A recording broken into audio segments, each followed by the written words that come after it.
Have you ever noticed how a simple text from your boss, something that just says, "We need to talk," can instantly make you feel like a scared kid in the principal's Oh, office? absolutely. Your heart drops, your palms get sweaty. Right, and suddenly you are just absolutely convinced you're about to be fired. Even if you just had a stellar performance review the week before. It Exactly. happens so fast that your logical brain doesn't even have time to catch up. I mean, you might be a highly capable adult in every other area of your life, but in that one specific moment, your nervous system is it's reacting to a threat that isn't actually happening right now. Which is exactly what we are unpacking today. We're exploring how our childhood emotional blueprints silently shape our everyday adult lives. You're responding to an old script. Yeah, an old script, and we're looking at everything from that sudden spike of office stress to those completely illogical relationship quirks we all have. The stuff we all do but don't understand why. Right. And for this deep dive, we are pulling from a stack of psychological guides, clinical research papers, and therapy manuals focused on a framework called Schema Therapy. Schema therapy is it's a really effective approach designed to help us understand why we get stuck in repeating life patterns. And just to set the vibe here, we are leaving the dense clinical jargon at the door today. No heavy textbooks. Definitely not. Just an uplifting, safe look at why we do what we do. It takes some very complex neurological concepts and provides a framework for untangling them. But the ultimate goal is to take those insights and make them incredibly practical for your everyday life. So you can become your own most compassionate inner guide. Exactly. Empowering you. So to start, the foundational concept in all of this literature is the idea of schemas. The research describes them as these invisible lenses we wear, but how do these lenses actually form in the brain? Think of a schema as a deeply ingrained life pattern, or, a pair of glasses you put on early in life and eventually just forgot you were wearing. Right, they just become your normal vision. Exactly. And they develop in childhood when our basic emotional needs aren't perfectly met. And we aren't necessarily talking about severe trauma here. Which is an important distinction. Very important. Yeah. We are just talking about the reality of growing up. No environment is flawless. Every single child has basic psychological needs. Right. The need for safety, for secure connection, for autonomy. Even the freedom to just play and be spontaneous, right? Yes, play is huge. And if those needs are frustrated or ignored, the child's brain has to make sense of that gap. The brain's primary job is survival. So it creates a rule book for how the world works to protect itself from future disappointment. And because those lenses formed so early while the brain was still developing its core architecture, they feel incredibly comfortable to us as adults. Familiarity. The human brain prefers predictability over almost anything else. We will actually distort our view of present events to match these old blueprints. So even if a schema causes you stress today, like chronic anxiety at work, it still feels like home to your nervous system. That's the paradox of it. It feels right even when it feels awful. So the manuals break these down into broad clinical categories called schema domains. I want to translate some of those into everyday scenarios so we can actually see how they show up for you. Let's do it. The first major domain is disconnection and rejection. To me, this feels like that chronic waiting for the other shoe to drop feeling. That's a great way to describe it. If you have what the research calls an abandonment or emotional deprivation schema, your baseline assumption is that connections are fragile. So you might find yourself constantly worrying your partner's going to leave you after like a minor disagreement about groceries. Right, or it can manifest more quietly. Mhm. You might be surrounded by friends, but harbor this deep, persistent belief that no one truly gets you. Or that if they saw the real you, they would just pull away. Exactly. It's that profound feeling of being lonely in a crowded room. Okay, what about the next domain? Impaired autonomy. Reading through the clinical description, this just screams imposter syndrome to me. That is exactly what it is. The clinical terms are things like dependence or incompetence schemas, but imposter syndrome is how it usually looks in the wild. Right. It often shows up as a highly successful professional who feels like they are just faking it. Terrified that any day now, management will figure out they don't actually know what they're doing. Yes. Or it might show up as relying heavily on others to make big life decisions, Hmm, like where to live or what career to pursue, because you fundamentally just don't trust your own judgment. got it. Then we have the domain of other directedness. I see this constantly. This is the chronic overcommitter. Oh, the people pleaser. Yes, the person who says yes to taking on an extra project at work or volunteers to plan the entire school bake sale, even when they're completely exhausted. The sources refer to these as self-sacrifice and subjugation schemas. The key distinction here is the motivation. Right. It's not just about being a nice person. Exactly. This isn't just generosity. You overcommit because you subconsciously believe you must put everyone else's needs before your own, or else you'll face rejection, anger, or conflict. Your safety is tied to your usefulness. Precisely. Which inevitably leads to burnout. And finally, there is overvigilance and inhibition. This seems to be the perfectionist who literally cannot relax on a beach vacation. We all know someone like this. This domain often features the unrelenting standard schema. If you have this lens on, you feel a constant, heavy pressure that you must perform flawlessly in all areas of life. Under the assumption that if you make a mistake or if you just let your guard down and do nothing for a day, everything will fall apart. And the physical toll of carrying that tension in your body is immense. Now, what I found wild in the clinical literature was this concept of schema chemistry. Oh, this is fascinating. Because we don't just passively view the world through these lenses, we actively, subconsciously seek out situations that prove them right. Schema chemistry explains why we might find ourselves drawn to the same type of romantic partner or the same toxic work environment over and over again. So if you have an emotional deprivation schema, meeting someone who is secure and emotionally available might actually feel boring to your nervous system. Yes, but a partner who is somewhat cold or aloof will subconsciously feel exciting. Because it feels like a puzzle you are finally trying to solve. The brain says, I recognize this dynamic. If I can just get this emotionally unavailable person to love me, I will finally heal that original childhood wound. But the tragedy of schema chemistry is that it usually just reinforces the old wound. You are drawn to what is familiar, even if the familiar thing is objectively harmful to your emotional well-being. The brain equates familiarity with safety. Right. It thinks, I survived this dynamic before. I know the rules of this game. It's like going to the hardware store to buy milk.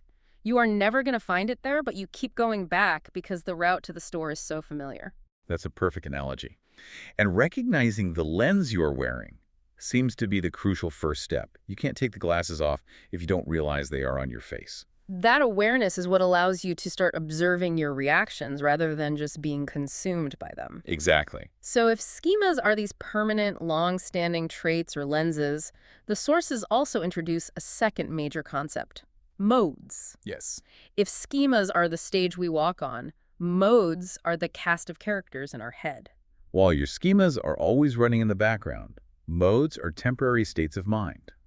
They are the specific roles we step into when a schema gets triggered by a stressful moment. And you can actually shift through multiple different modes in a single afternoon, depending on what kind of stress you encounter. Absolutely.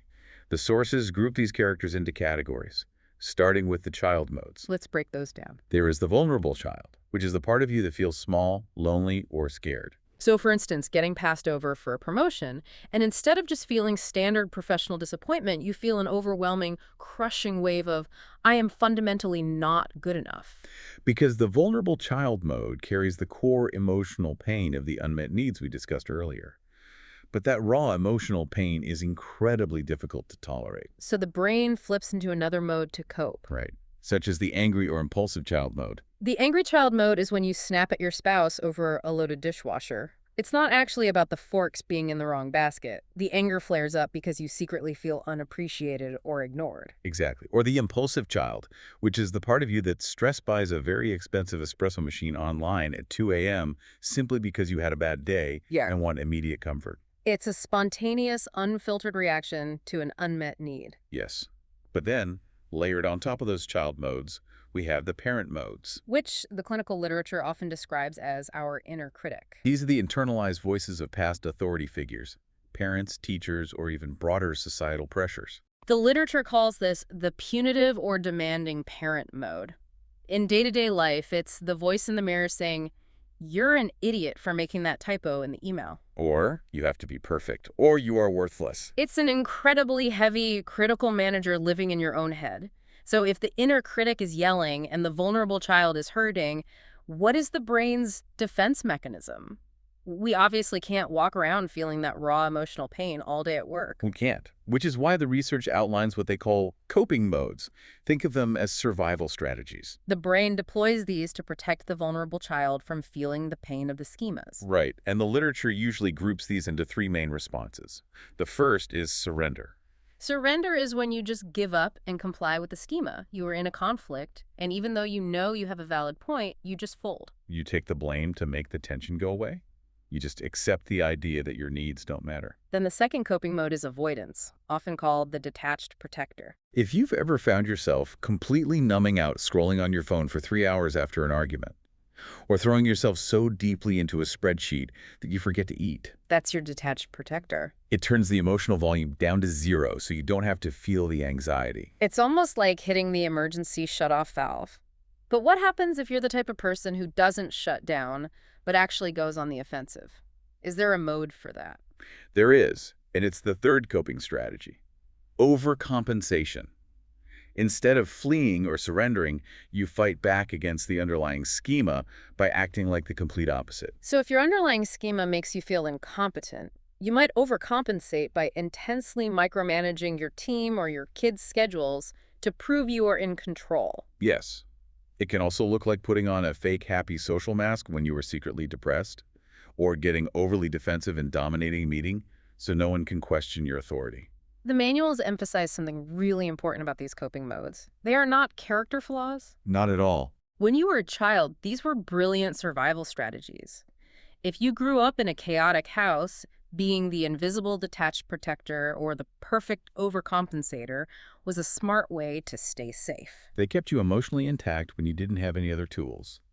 Schema therapy doesn't ask you to hate these coping modes or judge yourself for them. It asks you to recognize that they have simply outlived their usefulness. It's like wearing a heavy winter coat in the middle of July just because it kept you warm last December. It was a great idea then, but now it's just making you sweat and restricting your movement. Gently asking those coping modes to step aside is a core part of the process, because you are an adult now and you have the capacity to use better, healthier tools. So we understand the modes and how they operate, but how does schema therapy actually fix this compared to standard therapies we already know about, like cognitive behavioral therapy or DBT? The clinical texts draw an interesting distinction here.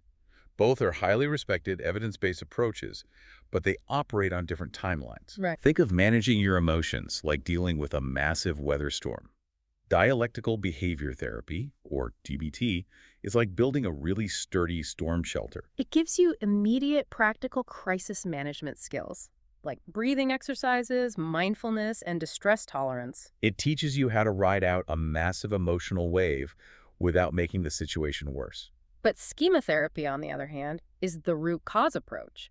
It is like fixing the foundation of your house so the storm doesn't shake it so hard in the first place. Exactly. It goes after those underlying lenses, the schemas, so that over time, the emotional triggers actually lose their power.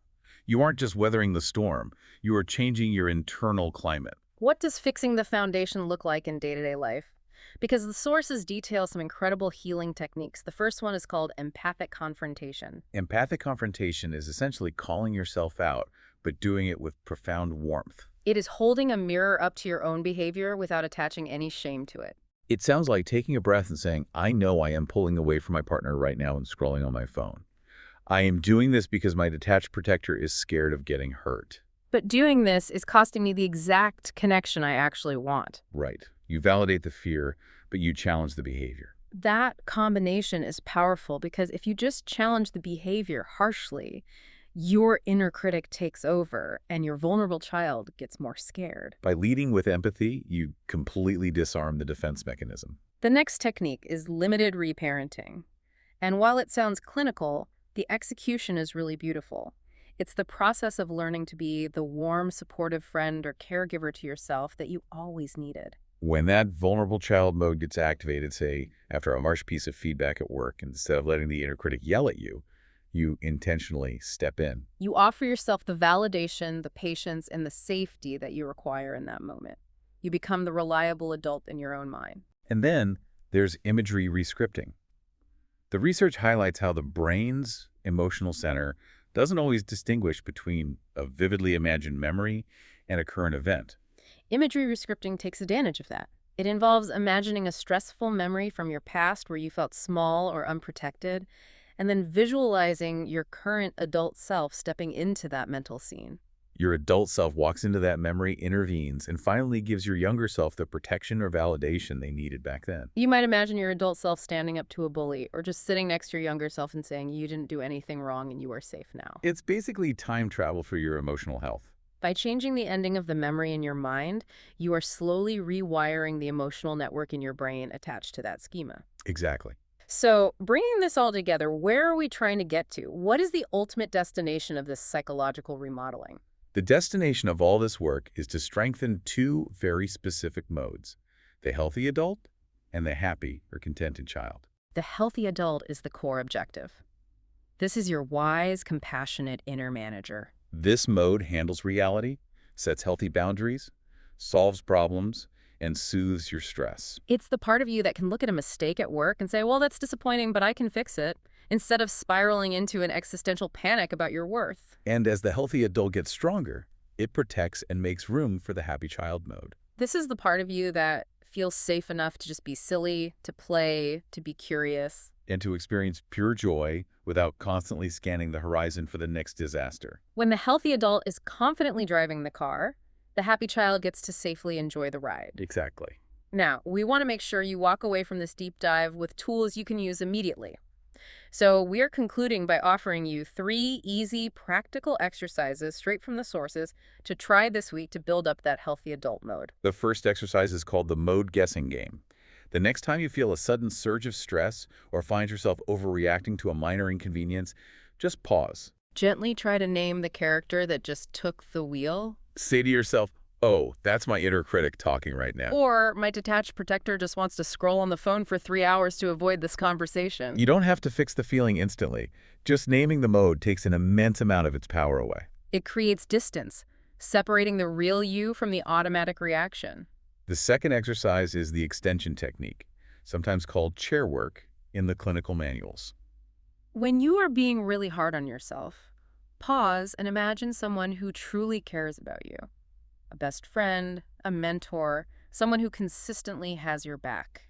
Ask yourself, how would they see this situation? What would they tell me right now? Stepping into their perspective bypasses your own inner critic. If you can't find compassion for yourself in that moment, you borrow their caring lens until you can build your own. And the third exercise is simply validate the need. When you feel a wave of frustration, sadness, or anxiety, don't immediately try to push it away or numb it out. Pause and ask, what does my inner child actually need right now? Is it the need to feel heard, to feel safe, or just the need to be told that it is entirely okay to make a mistake? Once you identify the need, use your healthy adult voice to provide that validation to yourself. Say the words you wish someone else would say to you. These exercises aren't about achieving a state of perfection. They are about building a daily habit of curiosity and warmth toward your own mind. It takes practice, but every time you catch a mode and respond with empathy, you strengthen that internal foundation. Which leaves us with a final, lingering question for you to mull over today. We've learned that our deepest, most frustrating psychological patterns were originally just brilliant adaptations to our childhood environments. They kept us emotionally safe when we didn't have any other options. But taking a hard look at your life today, what kind of environment are you actively creating for yourself right now? Are you still dressing for a storm that passed years ago? Or can you design a present life where it's finally safe to put down the umbrella?